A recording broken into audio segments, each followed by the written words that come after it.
Hello collective, welcome to Anna's Tarot. Tingnan natin kung anong message sa'yo. For the collective, please. What is the message for the collective? What is the message for the collective? Wag pong pagkasyahin, wag pong pilitin pagkasyahin kung hindi po kakasya, ha? So, tingnan natin. For the collective, anong message for the collective viewers?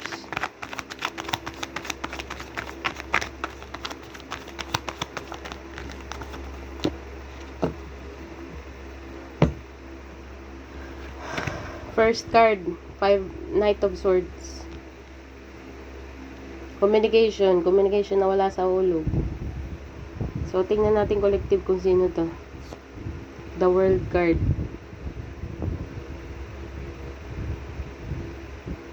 Tapusin na ang dapat tapusin. Kaya lang, yung parang sinabing tapusin pero hindi naman. Ten of Swords.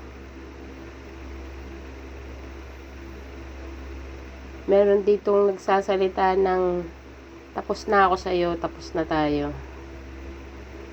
Okay. Yun ang nakikita ko. Sagad na ako, tapos na tayo, tapos na tong episode na to, tapos na tong chapter na to. But in reality, gusto lang mag-start ng new beginning or umaasang magkakaroon ng pagbabago. Kasi ang The World card para sa akin, ending in order to begin new one. Okay. Kasi ang Knight of Swords, fast communication, pero hindi niya iniisip kung anong binibitawan niyang salita. Gets mo ako, collective? Sana po ay nagets niyo. So, tingnan natin kung sino to collective. Four of Cups, rejection, is opportunity. Single card, independent card, Nine of Pentacles. So, meron ditong after ng communication na to, kung ano man tong communication na to, parang, eto na naman tayo. Paulit-ulit na lang. Kasi ang The World card, cycle din yan. Okay. Nandun ng stab in the back, nandun ng lying, cheating, lahat na, stealing. Hindi ko sinabing stealing ng pera, pero maaari. Pero, I had enough. Sagad na ako. Tapos na tayo. Tapos na tong chapter na to. But in reality, deep inside, nagkikrave lang ng new beginning. Baka na lang magbago or something. But, the another person collective is like feeling, I don't care, with the Four of Pentacles, Four of Cups, and the Nine of Pentacles. Meron na akong going on. Anyway, sa buhay ko, hindi ko kailangan mag-focus sa kung ano man ang i-communicate mo. Okay. What else? Five of Pentacles. Kasi feeling left out to. Parang feeling ko, nireject mo to or hindi mo anong tawag niyan? Hindi siya naniniwala sa mga sinasabi mo or ikaw ang hindi naniniwala sa mga sinasabi niya, natapos na to, mag-move on na tayo, magkanya-kanya na tayo, iba yung daan mo, iba na rin yung daan ko, pero deep inside, still missing you. Kahit wala pa dito yung Six of Cups is missing you, nostalgic, pero with the Five of Pentacles, itong taong to, kung sino man to nagsasabi na tapos na tayo, hindi pa tapos. Okay. Hindi pa tapos. Pero the another person naman dito collective is like, I don't even care anymore. Okay, Nine of Pentacles. Meron akong mas importante pang dapat gawin instead na makinig sa'yo kasi alam ko naman kung ano ang galawan mo. Collective, yun ang nakikita ko dito. Hindi ko alam kung ikaw ang kinakausap ko na ikaw ang nagsasabi na ay, talaga lang. Okay. Feeling rejected, feeling left out by you. Iniwan mo to sa ere kasi alam mo ang dami niyang sinasabi. Ano to nagger. Collective, the Moon card. Okay. Hindi niya, ayaw niyang ipakita na Ayaw niyang ipakita na wala siyang patutunguhan. Ayaw niyang ipakita na wala siyang patutunguhan kung wala ka. Yun ang nakikita ko dito, collective. Ayaw niyang ipakita, there's a secret here. Ayaw niyang ipaalam sa'yo. Ayaw niyang ipaalam sa'yo na parang feeling niya, gusto niya ipakita na okay lang siya. Yung bagang kung anong lumalabas sa bibig niya, pero iba naman yung action niya, iba yung napipil niya. Iba yung lumalabas sa bibig niya, hindi kita kailangan, tapos na to, tapusin na natin to kasi masyado na akong nasaktan. Victim mentality. Okay, and the another person is like, hindi siya naniniwala, pre. Yun ang nakikita ko. Six of Swords. Ang sikreto niya dito, na ayaw mong malaman, is gusto niya lang mag-move into you, into calmer water. Gusto niyang ayusin dito kung ano man ang naging gusot. Pero sa ginagawa niya, parang yung gusot, mas lalo niya pang ginugusot, mas lalo niya pang pinapalaki. So, ikaw dito, on the another hand, hindi mo tinatrust kung ano man ang lumalabas sa bibig nitong person na to. Kasi kung ano man ang lumalabas sa bibig niya, iba naman yung action niya na pinapakita otherwise. You know what I mean? Otherwise. Tama ba yung sinabi ko? Basta yung nakikita ko dito, collective. Gusto lang niyang mag-move into you, into calmer water, ayusin ang mga kung ano man ang mga gusot. Okay. As I said, nagger to. Okay. And you, meron kang mentality dito na mas may importante pa akong kailangan gawin kasi sa makipag-usap sa'yo na alam kong yung sinasabi mo hindi naman mangyayari. Like, drama kind of thing. Yung parang hindi niya lang masabi sa sarili niya na wag mo kong iiwan, ayusin natin kung ano man ang mga problema. Napaka-immature ng communication niya with the Knight of Swords. Okay. Tapusin na natin to, but in reality, after 9 days, after 6 days, 5 days, 4 days, balikan na naman. Gets mo ako? 7 of Swords. 7 of Swords and Ace of Cups. Mahal ka nito. Ito lang yung strategy niya. Parang feeling ko in out na kayo ng on-off na kayo nito eh. On-off, on-off, on-off. Hindi ko alam kung sino para sa iyo yan, collective. Pero mahal ka nito. Okay. Mahal ka nito. I think, hindi ko alam kung mahal mo din siya. Pero this person, in your eyes, sa pang-akala mo, kilala mo na siya talaga. Lalo na sa communication niya, natapos na tayo, but it's not the end. Pero, ikaw, iba yung isip mo, siya iba din yung isip niya. Very clingy. Collective. 2 of Cups, definitely. Di kaya, what I mean is, hindi ka niya kayang i-let go dito, even though yung lumalabas sa bibig niya is, tapos na tayo, ayoko na. Tapos balikan na naman, tapos ayoko na, tapos balikan na naman, tapos ayoko na, tapos balikan na naman. Talaga lang. Okay, hindi ko alam kung meron kang attention. Yung attention mo is napupunta somewhere else regarding sa mga bills. Okay, kasi merong 5 of Pentacles dito. Itong person na to parang nagkakrib lang ng attention to eh. Ang sikreto dito is ayusin yung gunos or ayusin yung mga kung ano man ang mga naging ano niya sa'yo. Tawag niyan, mga naging atraso or mga naging kasalanan niya sa'yo na pagiging nagger niya or pagiging ano niya, pagiging immature niya. Okay. Pero ikaw, immune ka na dito with the 9 of Pentacles and the 4 of Cups. Kasi alam mo lang din naman at the end of the day, magkikling pa rin to sa'yo. I think both of you, sinabi ko kanina, hindi pa lumalabas ang 2 of Cups. Both of you love each other. 2 of Cups, you fulfill each other's cup. Okay, kaya lang problema lang sa kanya is masyado siyang dramatic, ang dami niyang sinasabi.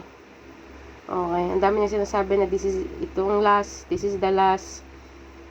Tinitingnan na lang kasi ang magiging reaction mo eh. Pero ang reaction mo dito is you have your own thing. Tapos feeling left out siya kasi meron kang pinopokus na iba. You are focusing on something here, bills, finances, or another thing. Okay, and then, itong person na to is feeling left out. The Empress card.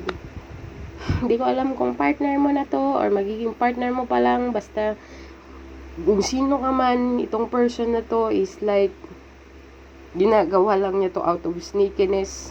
Kasi mahal ka niya. Ayaw niyang deadmine mo siya. Attention seeker pa to. Yun ang energy na nararamdaman ko dito.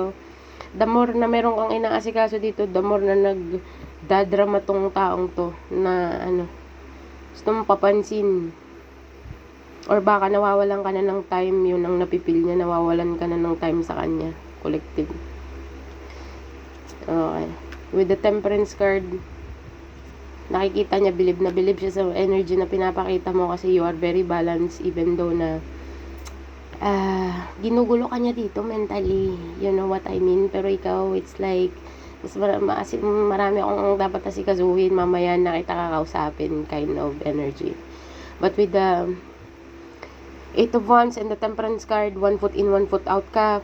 Para bagang bare minimum lang. But with the 8 of Wands, nakipag-communicate ka din naman pero parang sinasabi mo dito, ano bang tawag na? Meron lang akong inaasikaso, mamaya na tayo mag-usap. Okay. Tatawagan kita mamaya pagtapos ko. Kind of thing, ganun. Tapos parang feeling, siya, hindi niya matanggap yung ganun, Bray. Tatanggapin niya pero maya after 5 minutes or after mag-aano naman. Ayaw mo kong kausapin. Sige, ganito. Mas importante pa yan. Ganyan. Talaga lang. Tower card. Unexpected. Hindi niya ina-expect yung magiging communication mo. Kasi parang feeling ko used to itong person na to na ang attention mo is nasa kanya lang eh. Okay. Yun ang nakikita ko. Pero now, binabalance mo na. Binabalance mo na kasi hindi ko alam kung meron ka ditong something na inaasikaso with the 9 of Pentacles. Hindi ko alam kung provider cover ko, meron kang inaasikaso in some point. And this person is like, nagkikrave ng attention mo, papansin, gusto niyang magpapansin. Tapos yung communication mo na sinasabi mong mamaya tatawagan kita or mamaya kakausapin kita or something. Kasi nakikita niya na para bagang left out in the cold siya. Gusto niya lang ayusin. Basta, mayroon ditong isang tao na gustong ng attention mo. Collective. Nasamantalang meron kang ginagawa dito na hindi niya man maintindihan. Sinabi mo man, pero para bagang mayat maya. Akala ko ba, nag-usap na tayo. Akala ko ba sinabi ko siya, tatawagan kita ulit pagtapos ko. Parang hindi siya makapag-intay. Kasi Knight of Swords is fast communication pero wala sa hulog yung communication niya hanggang sa dramatic na siya dito masyado. 7 of Swords, sneaky lang to kasi gusto niya lang magpapansin, okay? Gusto niya lang magpapansin dito, collective. So, bottom of the deck, the Sun card. Naboboring siya. Naboboring siya na wala ka. Sun and Moon. Okay. Collective, bala ka kung sino yan para sa'yo. Tingnan natin kung anong advice. Dito. What is the advice for the collective? Merong immature na dito, nagko-communicate eh. Kasi nag-aano to ng attention mo. Papansin. Gusto niya yung attention mo, nasa kanya lang lahat eh. Di, syempre, sa daily basis, meron naman tayong dapat asikasuhin. Diba?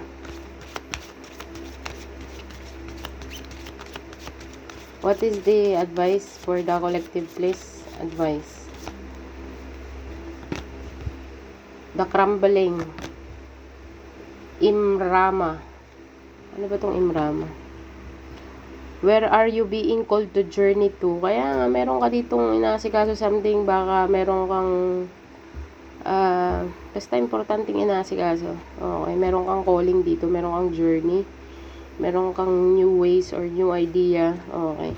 Itong crumbling na to, what are you clinging unto? Merong clinging nga dito, collective. Kung sino man tong clinging na to, para sa'yo. Okay. Parang feeling tong taong to nawawalan ka na ng attention sa kanya. Kaya crumbling ang napipil niya dito. Ayaw niyang yung relationship is bumagsak ng tuluyan. Okay. Busy ka lang talaga. Okay. Kasi meron kang calling dito, meron kang journey, meron kang mission, or meron kang ilalagay ka sa field, or aywan ko kung anong mo dito, collective. Okay. What else? One more card please for the collective.